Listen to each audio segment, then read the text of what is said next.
Good neighbour to bank on Kodungallur town cooperative bank. 17 ബ്രാഞ്ചുകളിലും anywhere banking സംവിധാനം. സഹകരണ മേഖലയിലെ റിസർവ് ബാങ്ക് ലൈസൻസ് ഉള്ള കൊടുങ്ങല്ലൂരിലെ ഏക കോഓപ്പറേറ്റീവ് ബാങ്ക് എന്ന ബഹുമതിയും KTC ബാങ്കിന് സ്വന്തം. Good neighbour to bank on Kodungallur town cooperative bank.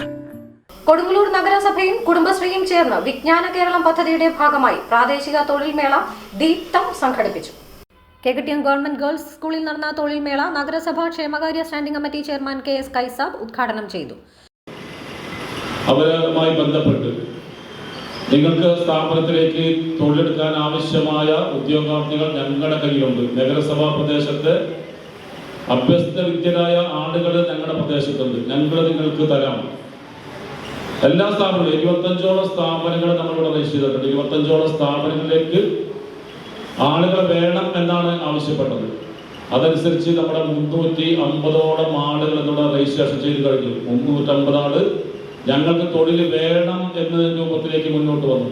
250 തൊഴിൽ ഒഴിവുകളാണ് നമുക്കിപ്പോൾ എന്നിവിടെ ഉള്ളത്. 25 സ്ഥാപനങ്ങളിലായി 280ഓളം ഒഴിവുകൾ നമുക്കിവിടെ സൃഷ്ടിക്കപ്പെട്ടിട്ടുണ്ട്. അപ്പോൾ വന്ന ആളുകൾക്ക് എല്ലാവർക്കും തൊഴിൽ കിട്ടാവുന്ന ഇനിയും സ്ഥാപനങ്ങൾ കടന്നു വരാനുണ്ട്. ആ ആളുകളെ ഏത് കാറ്റഗറിയിലാണ് ഉൾപ്പെടുത്തി ഇവിടെ വന്നിട്ടുള്ള സ്ഥാപനങ്ങൾ ഇവിടെ തൊട്ടടിയിൽ ഓരോ വിഭാഗത്തിലും റൂമുകൾ തീരുമാനിച്ചിട്ടുണ്ട്. അവിടെ ഇന്റർവ്യൂ നടത്തും. അവർക്ക് ആവശ്യമായ അവർ ബയോഡാറ്റയിൽ വന്നിട്ടുള്ള ആ ഉദ്യോഗാർത്ഥികളെ സെലക്ട് ചെയ്തെടുക്കും.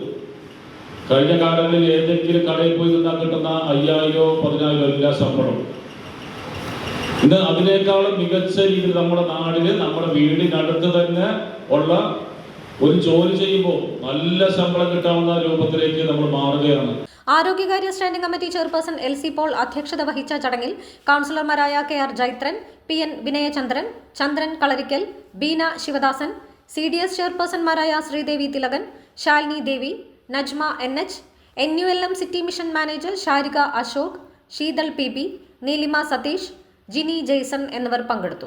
വിജ്ഞാന കേരളം പദ്ധതിയുടെ ഭാഗമായി നഗരസഭയിൽ രജിസ്റ്റർ ചെയ്ത 370 തൊഴിൽ അന്വേഷകരിൽ നിന്നുള്ളവരാണ് തൊഴിൽ മേളയിൽ പങ്കെടുത്തത്. വിവിധ തൊഴിൽ ദാതാക്കളിൽ നിന്നായി 300ഓളം ഒഴിവുകൾ റിപ്പോർട്ട് ചെയ്യപ്പെട്ടിരുന്നു.